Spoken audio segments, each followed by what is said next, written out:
తర్వాత దీంట్లో ఉన్నది ఆవు నెయ్యి అండి. అయ్యా ఎక్కడి నుంచి వచ్చిందండి నెయ్యి? నెయ్యి అండి, ఆవు నెయ్యి అని చెప్తున్నారు కదా, ఆవు నుంచి వచ్చిందండి. ఆవు ఎట్లా ఉందయ్యా? తెల్లగా ఉందండి. ఆవు పాలు ఎలా ఉన్నాయ్యా? తెల్లగా ఉన్నాయి. మరి ఆవు నెయ్యి ఎంతయ్యా? కొంచెం ఎల్లోయిష్ కలర్లో ఉందండి, గ్రీనిష్ ఎల్లోయిష్ కలర్ అంటారు, పీతవర్ణం. పోనీ ఆవులో చూడగానే ఆ ఆవులో నెయ్యి మనకు కనబడుతుందా?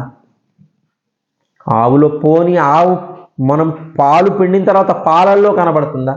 లేదు కదా.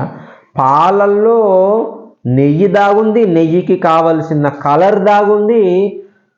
ఇంకొకటండి, నెయ్యి కాకుంటే నేను నీళ్లు పోసి పెడితే దీపం వెలుగుతుందా? నెయ్యితోనే వెలుగుతుంది. ఎందుకు?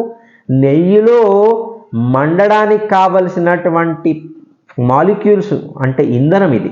ఆ ఇంధనం కూడా అంటే ఈ నెయ్యిలో మనకు తెల్లగా ఉన్నటువంటి పాలల్లో నెయ్యి దాగి ఉంది, దాని యొక్క రంగు దాగి ఉంది, దాని యొక్క పొటెన్సీ, ఇంధనం కెపాసిటీ కదా. మనకు పెట్రోల్ పోస్తేనే బండి నడిచినట్టు దీంట్లో నెయ్యి పోస్తేనే ఈ దీపం వెలుగుతుంది. అంటే ఇంధనం కూడా ఉంది, అగ్నితత్వం.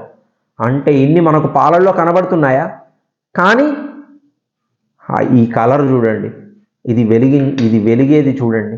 అంటే ఇదన్నీ మనకి కనబడట్లేదు, కానీ ఇంత సైన్స్ దీంట్లో దాగుంది. ఇది మనకు కనబడుతుందా?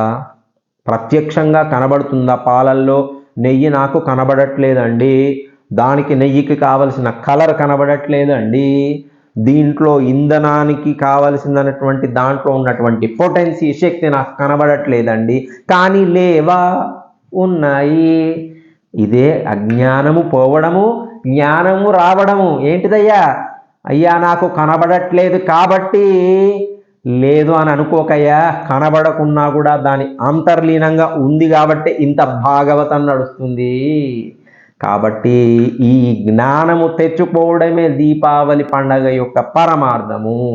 ఈ జ్ఞానము తెచ్చుకొని జగత్ సర్వం శరీరంతే పరమాత్మ, సర్వం ఖలు ఇదం బ్రహ్మ, అన్నిట్లలో ఆయన్నే ఉన్నాడండి.